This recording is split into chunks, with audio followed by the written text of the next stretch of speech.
Have you ever wondered why a preschooler absolutely, genuinely thinks their own shadow is chasing them? Or, why they might believe the moon is literally following their car all the way home?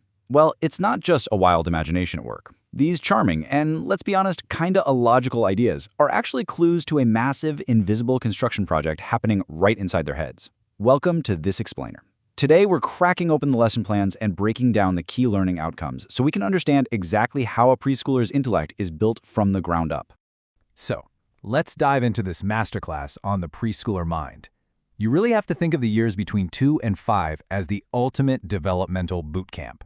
We're going to look closely at the key terms and the foundational learning outcomes that define this explosive period of growth, because during this time, their brain is still developing at a rapid-fire pace, unlocking some incredible new abilities.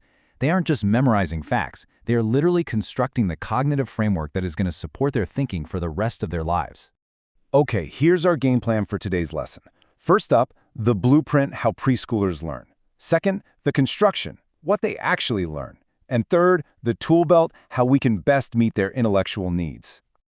All right, diving straight into Section 1, the blueprint, how preschoolers learn.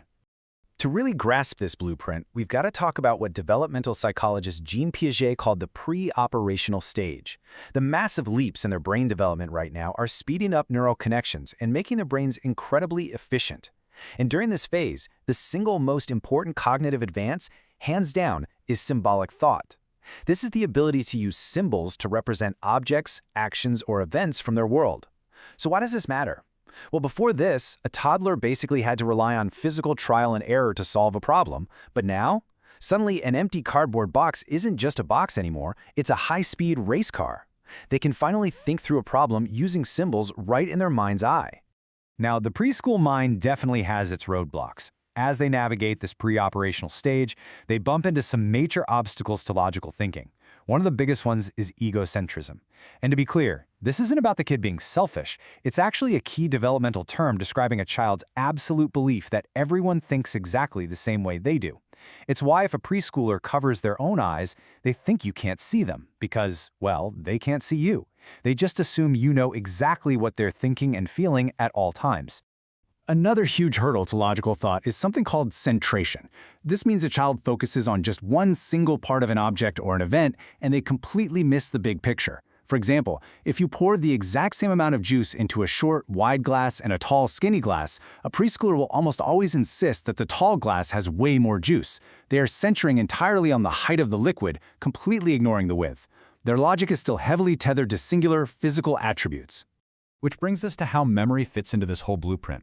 Memory capacity, which, by the way, isn't just how much is remembered, but what a person actually does with that memory, really expands during this time. They're developing working memory to manipulate information in the short term, right alongside implicit and explicit memory. But the major milestone we see here is the huge leap to episodic memory.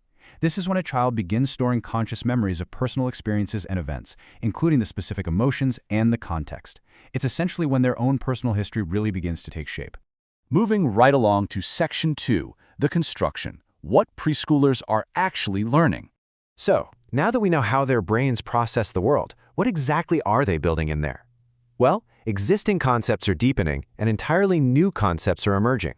They're actively organizing logical thinking concepts purely through thought.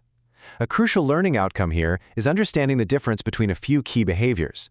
For instance, you might see a kid sorting and classifying, like developing the cognitive flexibility to group all the red blocks together and then switching rules to group all the square blocks together instead. But then there's a much more advanced logical concept called seriation. Seriation is arranging objects in order by an increasing or decreasing attribute. Think about a child lining up blocks from the shortest one to the longest one. That is a highly complex skill, and it usually doesn't really improve until the very end of the preschool years. As they organize these concepts, their communication skills also just totally explode. But remember that egocentrism we just talked about? Yeah, it heavily affects their speech.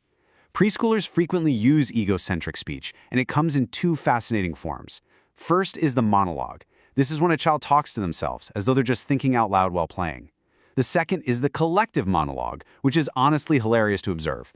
This is when two preschoolers are sitting together, talking incredibly animatedly at each other, but neither one is actually listening or responding to a single thing the other person is saying. They are practicing language just completely in their own little bubbles. And just look at how rapidly this window of opportunity for vocabulary growth opens up. At age 3, a child knows about 900 words, but they still give highly illogical, transductive reasons for why things happen. By age 4, their vocabulary jumps to 1,500 words, and their grammar gets much more complex. They even start using tag questions, like, "The baby is small, yes?" And by age 5, they command over 2,200 words and are engaging in really deep thematic pretend play. In fact, their grammatical rules become so deeply ingrained that they actually start over-applying them. That's exactly why you might hear a 5-year-old confidently say, "I runned" instead of "I ran." Which brings us perfectly to our final section, Section 3, the tool belt, meeting intellectual needs. So, how do we practically meet a preschooler's intellectual needs? The key here is stimulating motor skills, memory, and logical thinking concepts through structured, everyday activities. Psychologist Lev Vygotsky's sociocultural theory really emphasizes that abstract thought in preschoolers originates from 3 main things: imitation, language, and pretend play props. Think about a kid putting on a superhero mask. Providing those kinds of props allows children to take on the representation of another person. When a kid ties on a cape or puts on that mask, they aren't just goofing off. They are actively exercising their brain's ability to hold abstract symbols and rules right in their mind. Now, when it comes to language activities, there is a totally fascinating debate highlighted in our learning plans. On one side, we have reading readiness. This is an older maturational theory suggesting children mature on a strict genetic timetable, meaning they should only be formally taught reading when they are biologically ready. But on the flip side is emergent literacy. This is the modern research-backed idea that literacy is completely developmental and highly interactive, and it actually begins all the way back in infancy when children first hear spoken words. So to foster emergent literacy, adults shouldn't wait around for some biological clock to go off. We should be reading to children every single day, discussing the plots, and modeling writing activities right now. Finally, we absolutely cannot discuss meeting intellectual needs without evaluating electronic media. The guidelines here are clear and they're strict. Screen time must be monitored to assess its actual effect on the child. Media should always emphasize co-participation, meaning you are right there watching and interacting with them. We also have to prioritize interactive media that responds to the user's actions, way over non-interactive passive media. The golden rule is basically this: electronic media should support and enhance a child's learning. It should absolutely never drive it. Which leaves us with a really profound final thought to wrap up our explainer today. We've seen exactly how preschoolers use symbolic thought, how they battle egocentrism, and how they build rapid physical and logical knowledge. But as the adults who are equipped with this tool belt, here is your challenge. How can you best balance deliberately guiding a child's intellect while simultaneously stepping back to let them learn through their own magical, beautifully illogical pretend play? It's a delicate dance, really, between teaching and simply observing the incredible architecture of their growing minds. So think about that the very next time you see a preschooler trying to outrun their own shadow.